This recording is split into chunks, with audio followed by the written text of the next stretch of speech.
अस्सलाम वालेकुम नाज़रीन। ड्रामा सीरियल महशर की आने वाली एपिसोड बहुत ज़बरदस्त होने वाली है। आयमा ने किया बहुत बड़ा फैसला। हाँ, आयमा बहुत बड़ी बीमारी में मुब्तला हो चुकी है। मानी की बीवी फौजिया के बार बार ताने देने पर आयमा ने छोड़ा अपना घर, अपने बेटे अब्दुल्ला को किया उसके बाप अब्दुर्रहमान के हवाले। ये सब तफसील से जानने के लिए मेरी वीडियो को एंड तक देखें। जैसा कि आयमा ने कहा था, अब्दुर्रहमान को कभी नहीं बताएगी कि उसकी कोई औलाद भी और कभी उससे मदद नहीं मांगेगी, लेकिन अपने हालात से तंग आकर आयमा ने बुला लिया अब्दुर्रहमान को और अब्दुर्रहमान अपनी एनिवर्सरी का फंक्शन छोड़कर आयमा से मिलने आ जाता है। अब्दुर्रहमान आयमा से मोहब्बत करता है। ये सब मैं आपको बताऊंगी अपनी वीडियो में। आयमा के दोस्त मानी की बीवी के तानों से तंग आकर आयमा अब्दुल्ला को अब्दुर्रहमान के हवाले करने का फैसला किया। फिर आयमा अपने बेटे को अपने बाप से महरूम नहीं करना चाहती थी। आयमा अब्दुर्रहमान को फोन करके कहती कि मैं तुमसे मिलना चाहती हूँ, जरूरी बात करना चाहती हूँ, तुम आ सकते हो। तो अब्दुर्रहमान कहता है, अब्दुर्रहमान हाँ कर देता है। सब कुछ छोड़कर आयमा से मिलने चला आता है। अब्दुर्रहमान आयमा की हवेली में काफी हैरान खड़ा होता है। तो मानी काफी हैरानगी से अब्दुर्रहमान से पूछता है, तल्लुक तोड़ने के बाद जोड़ने की बात करोगे तो हैरानगी तो होगी ना। अब्दुर्रहमान कहता है, मैं इस दफा आयमा के बुलाने पर आया हूँ, ना सिर्फ बुलाया बल्कि फौरन आने को कहा था, पता नहीं क्या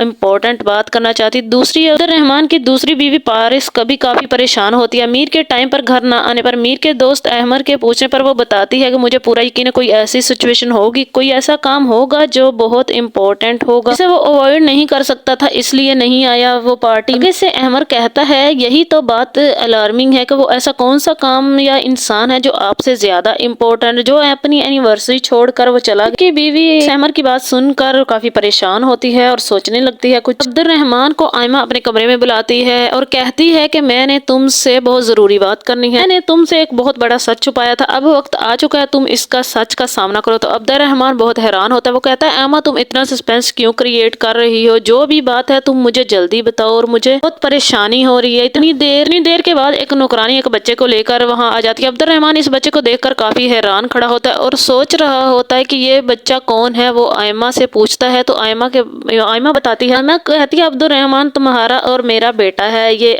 मीर अब्दुल्ला नाम है और इसका। अब्दुल्ला अपने बाप के गले लग जाता है और काफी खुश होता है। तो अब्दुल्ला कहता है, बाबा मैंने आपको बहुत मिस किया, आप बहुत याद किया मैंने आपको, आप हमेशा सिर्फ मुझे गिफ्ट्स भेजते थे, आप खुद क्यों नहीं आए थे। क्या बाबा आपकी कंप्लीट हो चुकी है क्या, अब मैं आपको कहीं नहीं जाने दूंगा। वहाँ से रहमान हैरानगी से अब्दुल्ला की तरफ देखता रहता है और मुस्कुराता रहता है। फिर आयमा वहाँ से परेशानी की हालत में चली जाती है दूसरे रूम में। फिर अब्दुर्रहमान के दिल में बहुत ज्यादा सवाल और गुस्सा भी होता है। फिर अब्दुल्ला जब वहाँ से चला जाता है तो अब्दुर्रहमान फिर आयमा के पीछे दूसरे कमरे में चला जाता है। आयमा पर काफी गुस्सा भी करता है और काफी चलाता है और कहता है, तुमने ये सच मुझे तब क्यों नहीं बताया जब मैं अम्मा अब्बा की फौतगी पर आया था। तुम्हें चाहिए तो तुम मुझे इस वक्त सब सच बता देती। तो आयमा कहेगी, मैं नहीं चाहती थी कि हमारी औलाद तुम्हारे पाँव की बेड़ियां बने और तुम अपनी जिंदगी में आगे ना बढ़ पाओ। तुम्हारी ऐसे मौके पर कोई मजबूरी बन जाती और तुम्हें यहाँ से फिर जाना पड़ता। मैं नहीं चाहती थी तुम्हें ये सच बताऊं ताकि तुम्हें अपनी और सब कुछ छोड़कर तुम्हें यहाँ मेरे लिए रहना पड़े। चाहती थी तुम जिंदगी अपनी मर्जी से गुजारो और अपनी जिंदगी में आगे बढ़ो। मैं इन सब में कामयाब भी हो गई थी, लेकिन अब मैं बहुत ज्यादा मजबूर हूँ और अब मैं अकेली अब्दुल्ला को नहीं संभाल सकती। मुझसे सवाल करने लगा है अब ये, और अब तुम्हें अब्दुल्ला को अपनाना होगा। फिर वहाँ पर अब्दुर्रहमान आयमा को कहता है, मैं इतनी जल्दी पारिस को ये सब नहीं बता सकती, ये बहुत मुश्किल है, मुझे इन सब के लिए कुछ वक्त चाहिए। फिर वहाँ पर आयमा कहती है, मैंने इतने साल अब्दुल्ला को अकेले संभाला, बहुत मुश्किल टाइम भी गुजारा, अब मैं ज्यादा नहीं संभाल पाऊंगी। फिर अब्दुर्रहमान कहेगा, मैं अपनी इस फैमिली को इतनी जल्दी कैसे बताऊं कि मेरी शादी भी हो चुकी है और मेरा एक बच्चा भी है, वो बच्चा जिसके बारे में मुझे खुद नहीं पता था। फिर कुछ टाइम तो लगेगा मुझे ये सब कुछ करने में। तो आयमा कहेगी, अब्दुर्रहमान टाइम ही तो नहीं है मेरे पास, अब मैं अब्दुल्ला के लिए भी नहीं रुक सकती। आयमा वहाँ से चली जाती है। अब्दुर्रहमान का शॉक्ड होता है। फिर अब्दुर्रहमान मानी के पास जाएगा और पूछेगा कि आयमा को क्या हुआ है जो ऐसी बातें कर रही है, तुम तो इसके काफी अच्छे दोस्त हो, तुम्हें सब पता होगा। फिर वहाँ पर मानी कहेगा, आयमा ने तुम्हें बताने से मना किया था, आयमा की भलाई के लिए, मैं आयमा का दोस्त हूँ, आयमा की भलाई के लिए तुम्हें बताना जरूरी है। आयमा बहुत बड़ी बीमारी में मुब्तला हो चुकी है, आयमा को कैंसर है लास्ट स्टेज, जिसका कोई इलाज नहीं है। तो अब्दुर्रहमान वहाँ काफी ज्यादा परेशान होता है और कहता है, आयमा को कुछ नहीं होगा, मैं आयमा का इलाज करवाऊंगा, बाहर लेके जाऊंगा आयमा को इलाज के लिए, चाहे मुझे